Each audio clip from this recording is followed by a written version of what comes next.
5월 31일 저희들에게 주신 하나님 말씀 시편 50편 말씀 보도록 합니다.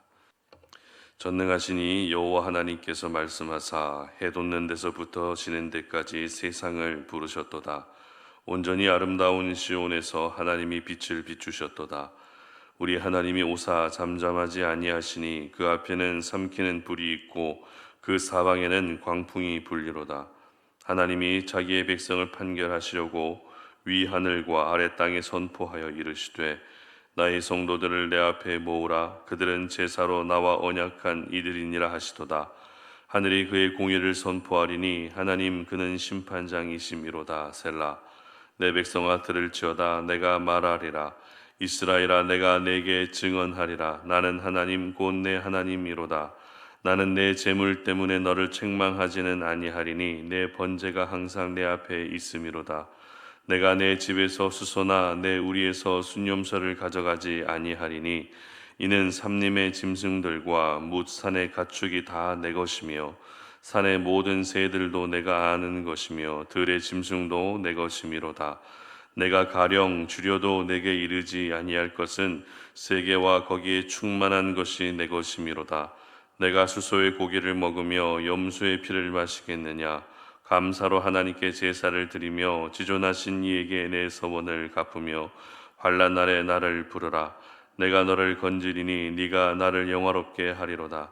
악인에게는 하나님이 이르시되 네가 어찌하여 내 율례를 전하며 내 언약을 내 입에 두느냐. 네가 교훈을 미워하고 내 말을 내 뒤로 던지며 도둑을 본즉 그와 연합하고 간음한 자들과 동료가 되며 내 입을 악에게 내어주고 내 혀로 거짓을 꾸미며 앉아서 내 형제를 공박하며 내 어머니의 아들을 비방하는도다. 네가 이 일을 행하여도 내가 잠잠하였더니 네가 나를 너와 같은 줄로 생각하였도다. 그러나 내가 너를 책망하여 내 죄를 내 눈앞에 낱낱이 드러내리라 하시는도다. 하나님을 잊어버린 너희여 이제 이를 생각하라. 그렇지 아니하면 내가 너희를 찢으리니 건질 자 없으리라. 감사로 제사를 드리는 자가 나를 영화롭게 하나니 그의 행위를 옳게 하는 자에게 내가 하나님의 구원을 보이리라. 아멘. 감사의 제사를 드리라 라는 제목으로 오늘 말씀 전합니다. 벌써 5월의 마지막 날입니다.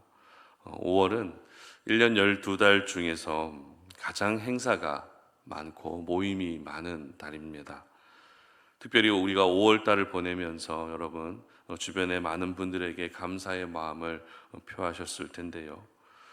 우리가 이렇게 5월 달 어버이날이나 스승의 날, 부부의 날과 같이 법정 기념일로 정해지게 되면 더 열심히 감사를 고백하고 표현하게 되는 것 같습니다. 우리가 이 땅을 살아가면서 맺어진 다양한 관계 속에서도 이렇게 서로 간에 감사의 인사를 주고받아야 하는 것처럼 하나님의 사람으로서 우리 하나님께도 꼭 감사할 수 있어야 되는데요. 하나님께 감사하는 날은 추수감사절과 같은 절기 때만 하는 것이 아니라 평소에 잘 해야 되는 것 같습니다. 왜냐하면 하나님께 감사하는 삶이 곧 그 사람의 신앙의 진짜 모습이기 때문입니다. 오늘 우리가 함께 살펴볼 시편 50편의 주제가 바로 이 감사입니다. 성경을 읽고 묵상할 때 저희들은 항상 이 반복되는 표현을 주의 깊게 살펴봐야 되는데요. 오늘 본문에서 반복되는 표현이 바로 이 감사의 표현입니다. 그런데 시인은 단순히 감사하라 이렇게 기록하고 있는 것이 아니라 감사의 제사를 드려라 이렇게 기록하고 있다는 것입니다. 14절 말씀을 함께 읽어보도록 합니다. 감사로 하나님께 제사를 드리며 지존하신 이에게 내 서원을 갚으며. 아멘. 그리고 23절 말씀도 함께 봅니다. 감사로 제사를 드리는 자가 나를 영화롭게 하나니 그의 행위를 옳게 하는 자에게 내가 하나님의 구원을 보이리라. 아멘. 이처럼 시인은 감사하되 특별히 감사의 제사를 드려야 한다라고 기록하고 있습니다. 그렇다면 왜 감사를 제사와 연관지어서 말씀하고 있는 것일까요? 그냥 감사하라라고 선포해도 되는데 왜 감사와 제사를 연관지어서 설명하고 있는 것일까요? 그 이유는 이스라엘 백성들에게 이 제사, 예배는 하나님의 구별된 백성임을 나타내는 수단이자 통로이기 때문입니다. 이방인은 하나님께 제사를 드리지 않아도 됩니다. 하나님도 이방인이 제사를 드리지 않는 것에 대해서 전혀 문제 삼지 않았습니다. 하지만 선택받은 이스라엘 백성들이 제사를 드리지 않으면 바로 진노하셨고, 또 반대로 제사를 드리면 그렇게 기뻐하셨습니다. 따라서 하나님은 언제나 이 제사를 통해서 영광을 받으시고, 나는 너희의 하나님이 되며 너희는 나의 백성이 된다라는 것을 항상 확인시켜 주셨습니다. 이것을 신학적으로 하나님과 백성 사이에 맺어진 언약적 관계라고 말합니다. 그래서 5절 말씀 한번 보시기 바랍니다. 5절 말씀 이렇게 기록하는데요. 이르시되 나의 성도들을 내 앞에 모으라. 그들은 제사로 나와 언약한 이들이니라 하시도다. 아멘.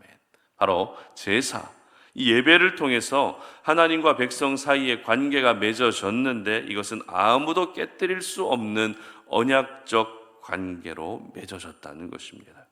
그렇다면 언약적 관계가 맺어졌다는 것은 무엇을 의미할까요? 언약은 쉽게 말해 약속을 의미합니다. 그리고 약속은 혼자서 지키는 것이 아니라 서로 간에 함께 지켜야 되는 의무와 책임을 가지고 있습니다.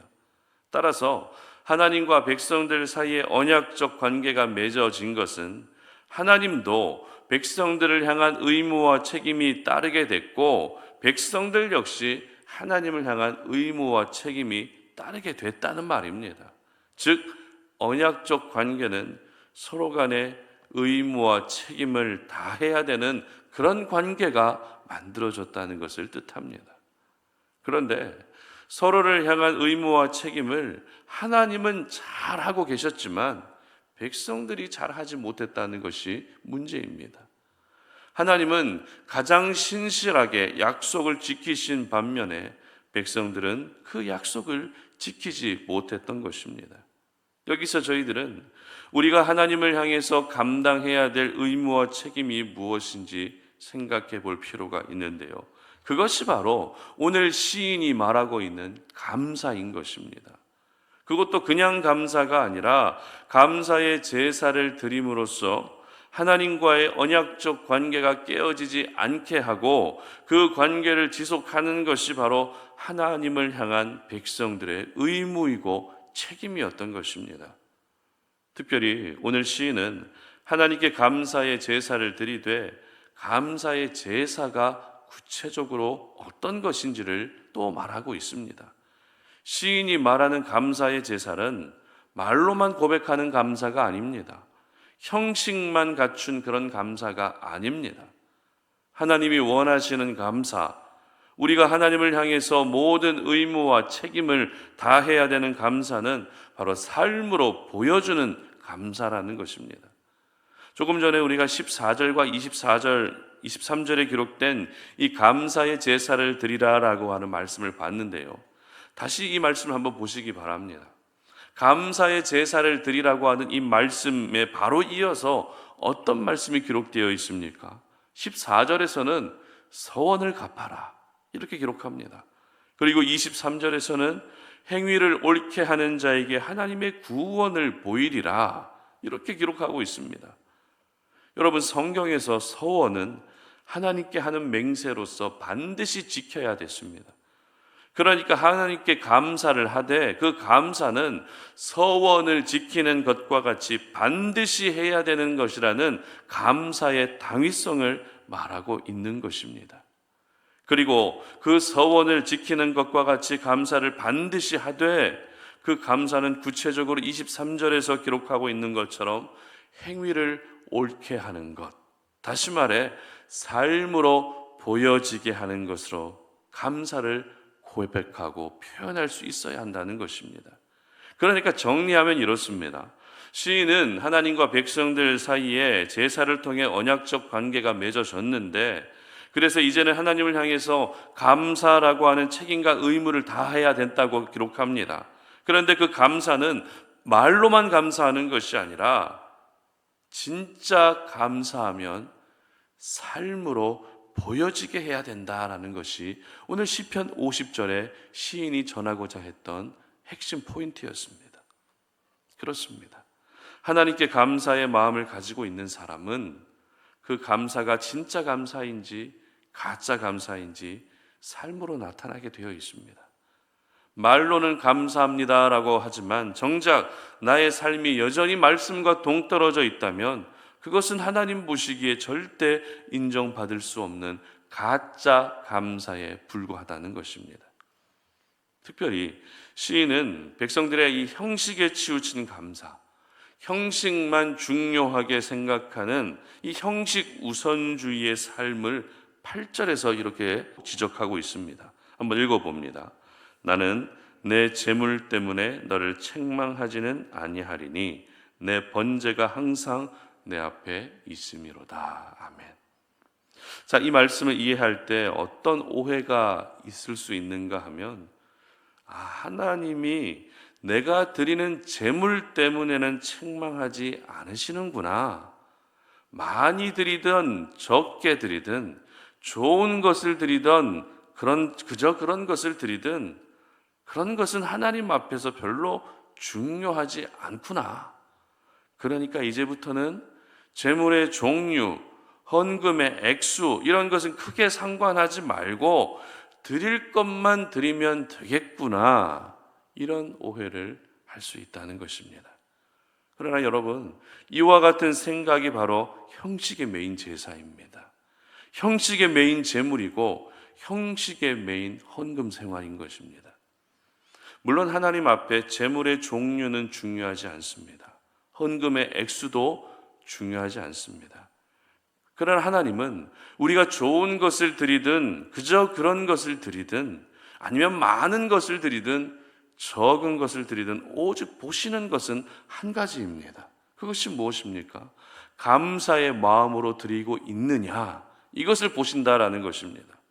형식적으로 드리는 제물은 아무리 좋은 것이라도 하나님의 기쁨이 될 수 없지만 감사로 드리는 제물은 그저 그런 것이라도 하나님이 기뻐 받아주신다는 것입니다.